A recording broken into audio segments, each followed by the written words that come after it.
Hello বন্ধুরা, তো আবার তোমাদের সঙ্গে আমি এসে গেছি আর একটা নতুন রেসিপির সঙ্গে, যেটা কি মাস পর মাস তোমরা স্টোর করে রাখতে পারো। তো চলো, ওয়েলকাম ব্যাক মাই লিলির বাংলা কিচেনে তোমাদের অনেক অনেক স্বাগত জানাচ্ছি।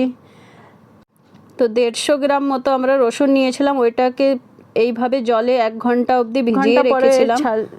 ছিলকাগুলো ছাড়িয়ে নেব। এটা খুবই তাড়াতাড়ি ছাড়ানো যায়। তুমি 1 পাও রসুনও এইভাবে ছাড়িয়ে নিতে পারো 10 থেকে 15 মিনিটের ভিতরে। তো আমি রসুন এতেও খুব বেশি লাগে, তো আমি এটা বানাতে যাচ্ছি শেজওয়ান সস। ঠিক আছে, যেটাকে তোমরা 3-4 মাসও স্টোর করে ফ্রিজারে ভালো একটা এয়ারটাইট কন্টেনারে রাখতে পারো। কিছুই হয় না, 3 থেকে 4 মাস কি 5-6 মাসও খেতে পারো। তো আমি রসুন দেখো সব ছিলে নিয়েছি, আর লঙ্কা যা নিয়েছিলাম আমি 70 গ্রামের মতো লঙ্কা নিয়েছিলাম, সেটাকে ভালো মতো সিদ্ধ করে নিয়েছি, 10-12টা সিটি লাগিয়ে নিয়েছি। তো এখন আমি চপারে চপ করে নিয়েছি রসুনগুলো এইভাবেই।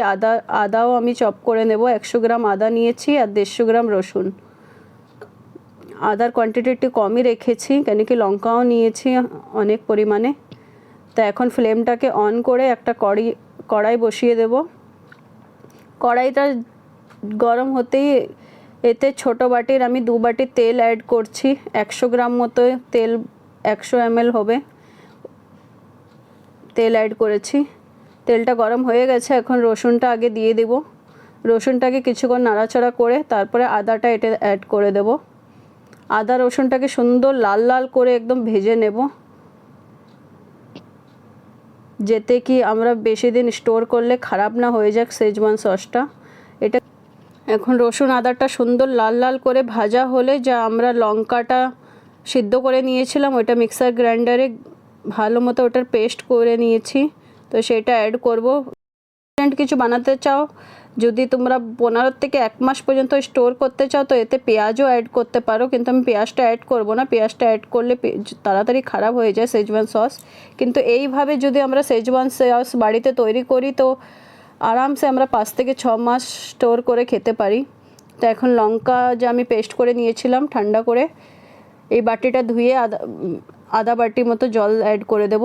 জলটা সুন্দর শুকিয়ে গেলে তারপরে এতে কিছু সসেস অ্যাড করব। দেখো জলটা শুকিয়ে গেছে।